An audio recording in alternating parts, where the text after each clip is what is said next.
Dear student, आप सभी का Manjeet Singh math class 9th में स्वागत है। आज हम एक्सरसाइज 14.1 के क्वेश्चन नंबर 11 के आगे के क्वेश्चन नंबर 11, 12, 13, 14, 15 और 16 को इस वीडियो में सॉल्व करेंगे। उम्मीद है ये वीडियो आपके लिए काफ़ी हेल्पफुल रहने वाली है, इसलिए मैं चाहूँगा कि आप वीडियो को लाइक करें, शेयर करें एंड सब्सक्राइब करें। तो चलिए स्टार्ट करते हैं हम क्वेश्चन नंबर 11 का सॉल्यूशन। ओके, क्वेश्चन नंबर 11 का हम सॉल्यूशन देखेंगे। सबसे पहले यहाँ हमें गिवन है, गिवन इन फिगर, जो हमें फिगर दिया हुआ है उसमें एंगल ए एंगल डी के इक्वल यानी कि 90 डिग्री है। साथ में हमें कहा गया है कि ए पी डी क्यू के इक्वल है और ए आर पी डी के इक्वल है। तो यहाँ प्रूफ करना है, तो टू प्रूफ में आप लिख लीजिए पी क्यू इक्वल होगा पी आर के। ये हमें प्रूफ करना है, P Q equal P R. अब देखिए प्रूफ में हम ट्राइंगल ले लेते हैं ए पी आर और D P Q.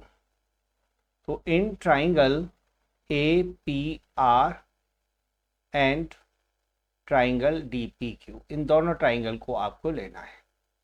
A P R D P Q, इन दोनों ट्राइंगल में देखिए आप, तो एंगल ए इक्वल एंगल डी दिया हुआ है, ईच 90 डिग्री। ठीक है, ये हमें गिवन है, ईच 90 डिग्री है या गिवन है, कुछ भी लिख दीजिए। ए पी इक्वल दिया है डी क्यू, ये गिवन है, इसे भी आप गिवन में नोट कर देंगे। और साथ में आपको दिया है A R equal D Q. A P equal D Q नहीं है, ए पी इक्वल है डी क्यू और ए आर इक्वल है P D. A R equal है P D. Okay, A P D Q के है और ए आर है पी डी के, ये भी गिवन है। ठीक है, अब ये कॉन्ग्रुएंसी क्या बनेगी वो आप देखिए। तो देयरफॉर ट्राइंगल हम ले लेते हैं ए पी आर। कौन सा? ए P are, triangle A P are. यहाँ कॉन्ग्रुएंट बनेगा, देखो ए पी आर में ए पी है ना, वो डी क्यू के इक्वल है, तो हम डी क्यू पी ट्राइंगल लेना है। तो ए पी आर कॉन्ग्रुएंट हो जाएगा ट्राइंगल डी क्यू पी के। और यहाँ प्रॉपर्टी जो यूज हो रही है वो है एस ए एस, बीच में एंगल है, दोनों तरफ साइड है, इसकी एस ए एस प्रॉपर्टी आप लगा दीजिए। अब ये दोनों ट्राइंगल कॉन्ग्रुएंट हो गए। कॉन्ग्रुएंट ट्राइंगल होते ही उसके सभी करस्पॉन्डिंग पार्ट इक्वल हो जाते हैं, तो इसलिए हम कह सकते हैं कि पी आर इक्वल हो गया क्यू पी के। क्लियर? ये दोनों साइड भी इक्वल आ गई, ये होगा सी पी सी टी से। तो ये था क्वेश्चन नंबर 11 का सॉल्यूशन। क्लियर? अब देखते हैं क्वेश्चन नंबर 12 का सॉल्यूशन। क्वेश्चन नंबर 12 में आपको इस तरह से सॉल्यूशन करना है। सबसे पहले हम नोट करेंगे गिवन। तो यहाँ गिवन है पी टी इक्वल है पी एस के। ठीक है, पी टी और पी एस के इक्वल है इतना। साथ में टी क्यू इक्वल है एस आर के, टी से क्यू और एस से आर इक्वल है। और आपको प्रूव करना है, तो आप टू प्रूव में लिख लीजिए क्यू एस इक्वल है आर टी के। ये हमें प्रूव करना है, क्यू एस ये लाइन आर टी के इक्वल है। तो हमें ये दोनों ट्राइंगल कॉन्ग्रुएंट करने पड़ेंगे। कौन से? पी क्यू एस और पी आर टी, ये दोनों ट्राइंगल कॉन्ग्रुएंट करने पड़ेंगे। तो प्रूव करें, तो यहाँ हम देखेंगे इन दोनों ट्राइंगल में, इन दोनों ट्राइंगल में ट्राइंगल मैंने बोला in triangle P Q S and triangle दूसरा कौन सा लेना है? P R T. तो इन दोनों ट्राइंगल में देखोगे पी क्यू एस और पी आर टी में, पी क्यू एस और पी आर टी में देखो पी क्यू एस ए लिया है ना, तो पी एस पी टी के इक्वल है, तो पी एस इक्वल है पी टी के, ये है गिवन। ठीक है, साथ में angle P equal angle P, ये दोनों ट्राइंगल में कॉमन एंगल आपको दिख रहा होगा, तो ये कॉमन एंगल है। अब तीसरा एलिमेंट आप देखोगे, पी क्यू पी आर के इक्वल बताना है। पी क्यू इक्वल है पी आर के, ये इक्वल क्यों है? क्योंकि देखो P T plus P T equal है पी एस के और टी क्यू इक्वल है एस आर के, तो इसलिए इन दोनों को ऐड कर दोगे तो पी क्यू इक्वल आ जाएगा पी आर के। ठीक है, ये दोनों को ऐड करके देखो, पी टी और टी क्यू मिलकर पी क्यू बना रहा है और पी एस और एस आर मिलकर पी आर बना रहा है, इसलिए पी क्यू और पी आर इक्वल हो जाएंगे। क्लियर? तो इसीलिए triangle P Q S congruent हो जाएगा ट्राइंगल पी आर टी के। ये दोनों कॉन्ग्रुएंट ट्राइंगल हो जाएंगे by S A S, side angle side property से। जब ये दोनों ट्राइंगल कॉन्ग्रुएंट हो गए तो अब हम कह सकते हैं कि क्यू एस आर टी के इक्वल है सी पी सी टी से। क्लियर? तो ये था क्वेश्चन नंबर 12 का सॉल्यूशन। उम्मीद है समझ में आ गया होगा। चलिए अगला क्वेश्चन देखते हैं, क्वेश्चन नंबर 13 का सॉल्यूशन। क्वेश्चन नंबर 13 का सॉल्यूशन, तो यहाँ हम देखें सॉल्यूशन क्वेश्चन नंबर 13 में, यह हमें कहा गया है कि ट्राइंगल, ये गिवन नोट करेंगे, given triangle A B C is equilateral triangle, ये इक्विलेटरल ट्राइंगल है क्योंकि इसकी सभी साइड इक्वल है, तो ऐसा क्वेश्चन में कहा है कि इक्विलेटरल ट्राइंगल है। और साथ में हमें कहा गया है कि ए पी इक्वल है बी क्यू इक्वल है सी आर के। ठीक है, और यहाँ प्रूव करना है, हमें प्रूव करना है कि पी क्यू इक्वल होगा क्यू आर इक्वल होगा आर पी, ये हमें प्रूव करके दिखाना है। ठीक है, अब प्रूव कैसे करेंगे वो देखिए आप।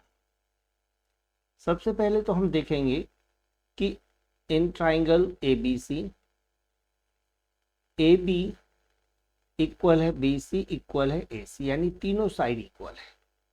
ठीक है, ये गिवन है कि इक्विलेटरल ट्राइंगल है ए बी सी, इसीलिए तीनों साइड इक्वल है। साथ में आपको कहा गया है कि ए पी इक्वल है बी क्यू इक्वल है सी आर के। ठीक है, ये तीनों भी साइड इक्वल है, ये भी गिवन है। अब क्या करेंगे हम, ए बी में से ए पी, ए बी में से ए पी माइनस कर देते हैं। ए पी में से ए बी माइनस कर दिया, जो कि इक्वल होगा B C minus B Q, equal होगा A C minus C R. अब ए बी में से ए पी माइनस करोगे तो बी पी बचेगा, बी सी में से बी क्यू माइनस करोगे तो सी क्यू बचेगा, और ए सी में से सी आर माइनस करोगे तो ए आर बचेगा। तो ये तीनों भी इक्वल आ गए। ठीक है, अब आपको दो ट्राइंगल लेना है, ट्राइंगल ए पी आर, कौन सा, ए P are, A P R triangle ले लीजिए। पहले देखो ये ट्राइंगल है ना ए पी आर, इस ट्राइंगल को आपको लेना है। अब ए पी आर लिया है ना, तो यहां से आपको बी क्यू पी लेना है, तो and triangle B B Q P. ठीक है, ये आपको ट्राइंगल लेना है। अब इन दोनों ट्राइंगल में देखो, ए पी इक्वल है बी क्यू के, गिवन, ये हमें पहले से दिया हुआ है। ठीक है, और ए आर इक्वल है बी पी के, A R equal B P, ये अभी हमने प्रूव किया है ना, बी पी और ए आर यहाँ इक्वल है, तो प्रूव्ड कह सकते हैं हम, प्रूव्ड अबव भी लिख सकते हैं। और तीसरा एलिमेंट है इनमें, एंगल ए इक्वल है एंगल बी। इक्विलेटरल ट्राइंगल का हर एक एंगल 60 डिग्री का होता है, तो हम लिख देते हैं ईच 60 डिग्री। ठीक है, अब इतना करने के बाद अब आप कह सकते हो कि triangle A P are congruent हो जाएगा ट्राइंगल बी क्यू पी के। ठीक है, by S A S congruent हो गया। जब ये कॉन्ग्रुएंट हो गया तो पी आर या आर पी लिख लेते हैं, आर पी इक्वल हो जाएगा पी क्यू के। ठीक है, सीपीसीटी से ये हम पहली इक्वेशन मान लेते हैं। दूसरी तरफ हम कह सकते हैं कि सिमिलरली इसी तरह से triangle A P are congruent हो जाएगा, triangle A P are congruent होगा ट्राइंगल सी आर क्यू के, सी आर क्यू के। ये भी कॉन्ग्रुएंट हो जाएंगे सिमिलरली सी आर क्यू के। तो इससे हमारे पास आएगा क्यू आर इक्वल हो जाएगा आर पी के। सेकेंड इक्वेशन सीपीसीटी से आ जाएगा। So from first and second दोनों को कंपेयर कर दीजिए। दोनों से कंपेयर करने के बाद हमारे पास आ जाएगा P Q equal Q R equal R P. यही हमें प्रूव करना था, तो आप लिख दीजिए हेंस प्रूव्ड। हो गया ना सॉल्व। तो इस तरह से आपको क्वेश्चन नंबर 13 सॉल्व करना। क्लियर हो गया। अब क्वेश्चन नंबर 14 का सॉल्यूशन देखोगे। क्वेश्चन नंबर 14 के सॉल्यूशन को आप देखेंगे तो यहाँ हमें कहा गया है कि इक्विलेटरल ट्राइंगल है एक जिसके मीडियंस इक्वल होंगे। तो हम लिखेंगे गिवन। गिवन में अब क्लियर है कि ABC एक इक्विलेटरल ट्राइंगल होगा, तो हम लिखेंगे ABC इज इक्विलेटरल ट्राइंगल। ठीक है, ये हमको दिया हुआ है इक्विलेटरल ट्राइंगल। और इसमें तीनों मीडियन को नोट कर दीजिए कि AD, BE and CF are medians. ये तीन मीडियंस हमें दी हुई है।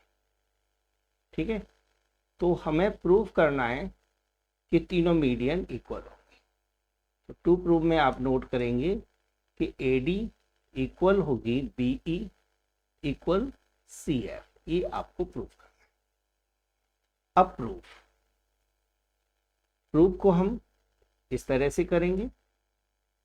यहां हम दो ट्राइंगल ले लेते हैं। एक तो देखो ट्राइंगल का नाम ध्यान रखना, एक में तो मीडियन BE आना चाहिए, एक में CF आना चाहिए। तो इस तरह ट्राइंगल ले लेता हूं, या फिर AD और BE ट्राइंगल को लीजिए। तो AD और BE ट्राइंगल को लोगे तो आप ऐसे ट्राइंगल लीजिए AEB और BDA।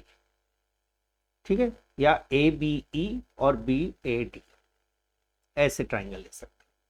तो हम लिखेंगे in triangle ABD and triangle BAE। दोनों मीडियन कवर हो गई BD और AE। तो इस तरह से आपको ट्राइंगल लेना है। इन दोनों ट्राइंगल में देखोगे तो AB और AB इक्वल है। ठीक है, यहाँ AB है, BA लिखा है, लेकिन आप AB लिख सकते हैं। ये है कॉमन, दोनों ट्राइंगल में इंक्लूड है इसलिए कॉमन है।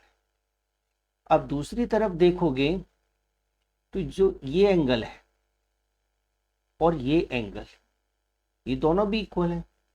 इस एंगल को मैं, जैसे मैंने ABD लिया हुआ है, तो मैं B को लूंगा पहले। एंगल B इक्वल हो जाएगा एंगल A। यह है ईच 60 डिग्री या angle of equilateral triangle.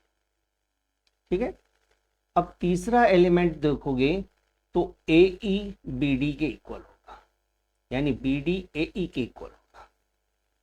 BD equal है AE के। ये क्यों है? क्योंकि देखो AD मीडियन है, AD मीडियन है तो जो BD होगा ना वो BC का हाफ होगा, और जो AE है ये AC का हाफ होगा। ठीक है, जबकि BC और AC तो इक्वल है, इक्विलेटरल ट्राइंगल की साइड्स है, इसीलिए बी डी और ए ई इक्वल हो जाएगी। ठीक है, अब लिख सकते हैं कि triangle A B D congruent हो जाएगा ट्राइंगल बी ए ई के। तो बहुत ही सिंपल आपको प्रूव करने को मिल गया, इस तरह से आपको सिंपली सॉल्व करना है। तो A B D B E के इक्वल हो गया, कॉन्ग्रुएंट हो गया। और यहाँ प्रूव जो कॉन्ग्रुएंसी का रूल है वो है SAS, side angle side.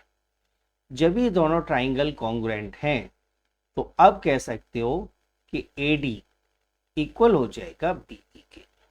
Equation 1 ले लेते हैं और ये है CPCT से।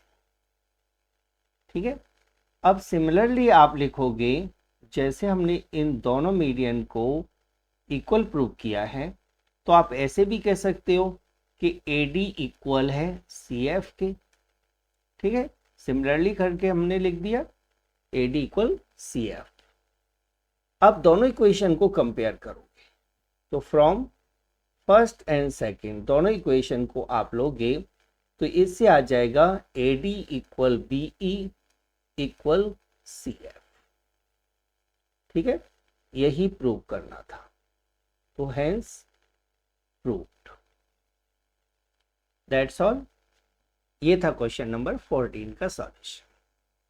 अब देखते क्वेश्चन नंबर 15 का सॉल्यूशन। तो यहाँ तक आपको क्लियर हो गया है 15 का सॉल्यूशन किस तरह से करना है। अब आप देखिए अगले क्वेश्चन में। क्वेश्चन नंबर 15, यहाँ आपको दो ट्राइंगल दिए हैं, ये दोनों ट्राइंगल कॉन्ग्रुएंट है, ABC और PQR। AD और PS इन दोनों ट्राइंगल की मीडियंस है। ठीक है, तो गिवन में आप लिखोगे given triangle ABC is congruent to triangle PQR। ठीक है, AD and PS are bisectors हैं, मीडियंस नहीं है, bisectors of angle A and angle P। ठीक है, तो हमें प्रूव करना है कि ये दोनों बाइसेक्टर यानी कि AD इक्वल होगा PS के। एंगल के बाइसेक्टर्स इक्वल है, ये हमें प्रूव करना है। अब प्रूव कैसे करोगे वो आप देखिए, क्योंकि हमने पहले ही नोट कर चुके हैं कि ABC ट्राइंगल है ना, ये ट्राइंगल PQR के कॉन्ग्रुएंट है, ये बन है हमें, ये दोनों कॉन्ग्रुएंट ट्राइंगल हैं। कॉन्ग्रुएंट ट्राइंगल हैं तो एंगल B इक्वल हो जाएगा एंगल Q के, एंगल B इक्वल हो जाएगा एंगल Q CPCT से। एंगल A इक्वल हो जाएगा, जो एंगल A है वो इक्वल हो जाएगा एंगल P के, ये भी CPCT से होगा। अब जो एंगल BAD है, BAD ये एंगल A का हाफ है और एंगल QPS ये एंगल P का हाफ है ना। तो इसलिए हम कह सकते हैं कि एंगल BAD इक्वल है एंगल QPS के। तो ये हमने प्रूव कर लिया। अब इन्हीं एलिमेंट्स का यूज करना है हमें ट्राइंगल ABD और PQS में। तो आप इन दोनों ट्राइंगल को कॉन्ग्रुएंट करोगे in triangle ABD and triangle PQS। अब इन दोनों ट्राइंगल में क्या क्या इक्वल है, तो एंगल B इक्वल है एंगल Q, अभी हमने ऊपर को नोट कर दिया या लिख सकते हैं CPCT। ठीक है, एंगल BAD इक्वल है एंगल QPS, ये भी अभी हमने ऊपर नोट कर दिया है। और AB इक्वल है PQ, ये CPCT है क्योंकि दोनों ट्राइंगल कॉन्ग्रुएंट थे ABC और PQR, तो ये CPCT से हो गया। यानी तीनों एलिमेंट्स हमारे पास मिल गए। यानी हम कह सकते हैं कि ट्राइंगल ABD कॉन्ग्रुएंट है ट्राइंगल PQS के। ठीक है, ABD और PQS कॉन्ग्रुएंट हो गए bye angle side angle property से। दोनों ट्राइंगल जब कॉन्ग्रुएंट हो गए तो अब क्लियर हो गया कि AD इक्वल हो जाएगा PS CP CT से। तो इस तरह से आपको क्वेश्चन नंबर 15 सॉल्व करना था। ठीक है, अब क्वेश्चन नंबर 16 कैसे करना है वो आप देखिए अगली क्वेश्चन में। तो स्टूडेंट्स, क्वेश्चन नंबर 16 के सॉल्यूशन को आप क्वेश्चन नंबर 13 में प्रूव कर चुके हो, जिसमें हमने प्रूव किया था कि PR PQ और QR इक्वल थे। जब ये तीनों इक्वल आ गए तो हम कह सकते हैं कि PQR इक्विलेटरल ट्राइंगल है। तो हमने पूरा क्वेश्चन 13 में सॉल्व किया है। ठीक है, वो उसमें कोई भी एडिशनल नहीं है, बस लास्ट में एक स्टेटमेंट लिख दीजिएगा कि PQR इक्विलेटरल ट्राइंगल है। ठीक है, तो इसका सॉल्यूशन आप क्वेश्चन नंबर 13 से लोगे। तो इसको आप अपने आप कर लीजिएगा क्वेश्चन नंबर 13 को देखकर। तो ये थे आपके 16 क्वेश्चंस इस एक्सरसाइज के। अब 14.2 एक्सरसाइज अगली वीडियो में स्टार्ट करेंगे। यदि वीडियो पसंद आया हो तो please like share and subscribe जरूर करके जाइएगा, ताकि आपको टाइम टू टाइम वीडियोस का नोटिफिकेशन मिलता रहे। Thanks for watching.